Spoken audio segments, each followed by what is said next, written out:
দেখুন আমি কিন্তু ছাত্র শিবির বা ছাত্রী সংস্থার কেউ নই। আমি একজন কমপ্লিটলি একজন লিবারেল একজন মানুষ যে হচ্ছে ঢাকা বিশ্ববিদ্যালয়ে পড়াশোনা করি, এবং এটা তো খুবই স্বাভাবিক যে আর ছাত্র শিবির তো শুধুমাত্র হচ্ছে যারা বোরকা পরে বা পর্দা করে তাদের জন্য প্যানেল দেয় নাই। আমার পার্সোনালি মনে হয়েছে যে শিবিরের সাথে যদি আমি জোট করি তাহলে আমার উইন হওয়ার সম্ভাবনা বেশি। আমি তো সবার কাছেই ওপেন ছিলাম, আমাকে অনেকেই অ্যাপ্রোচ করেছে, এবং আমার যেটা কাঙ্ক্ষিত পদ ছিল সেটা শিবির থেকে তারা বলেছে যে তারা সেই পদের জন্য আমার সাথে জোটবদ্ধ হতে আগ্রহী, এবং সেই জায়গা থেকে আমি জোট করেছি।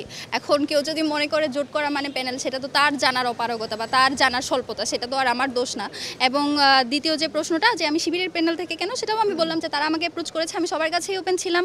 আমি ফেসবুক পোস্টের মাধ্যমে জানিয়েছিলাম যে কেউ যদি আমার সাথে এই জোটবদ্ধ হতে আগ্রহী হয় বা তাদের প্যানেল থেকে আমার সাথে আমাকে প্রার্থী হিসেবে নিতে আগ্রহী হয়, তাহলে তারা যেন আমাকে অ্যাপ্রোচ করে। আমাকে অনেকেই অ্যাপ্রোচ করেছে, এবং সেই জায়গা থেকে আমার পার্সোনালি মনে হয়েছে যে শিবিরের সাথে যদি আমি জোট করি তাহলে আমার উইন হওয়ার সম্ভাবনা বেশি, এবং আমার যেসব পারিপার্শ্বিক অন্যান্য সব বিষয় বিবেচনা করে আর কি আমি মনে করেছি যে এই প্যানেলটা আমার জন্য ভালো।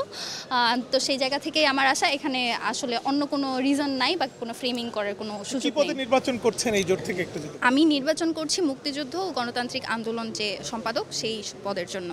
আপনারা খুব ভালো মতোই দেখেছেন যে এইসব যারা করছে তারা কোনো একটা নির্দিষ্ট দলেরই অংশ, এবং আমাকে তারা ছাত্রলীগও ফ্রেম করার চেষ্টা করেছে। এখন যদি কেউ সত্যি বলতে, যেটা আমি বললে তো অনেক খারাপ শোনাবে, সত্যি বলতে বাংলাদেশের রাজনীতি যে তরুণদের যে রাজনীতি বা নতুন বন্ধুবস্ত, আমাদের আসলে রাজনীতির ভাষাটাই এরকম। আমরা জুলাইতে যখন আন্দোলন করেছি আমরা কিন্তু অনেক স্ল্যাংস ইউজ করেছি, তারপরে স্যাটায়ার করেছি, সার্কাজম করেছি। এখন আমাদের যারা আগের প্রজন্ম তারা যদি এই টোনটা ধরতে না পারে বা এই বিষয়টা বুঝতে না পারে, এটা তাদের অপরাধ।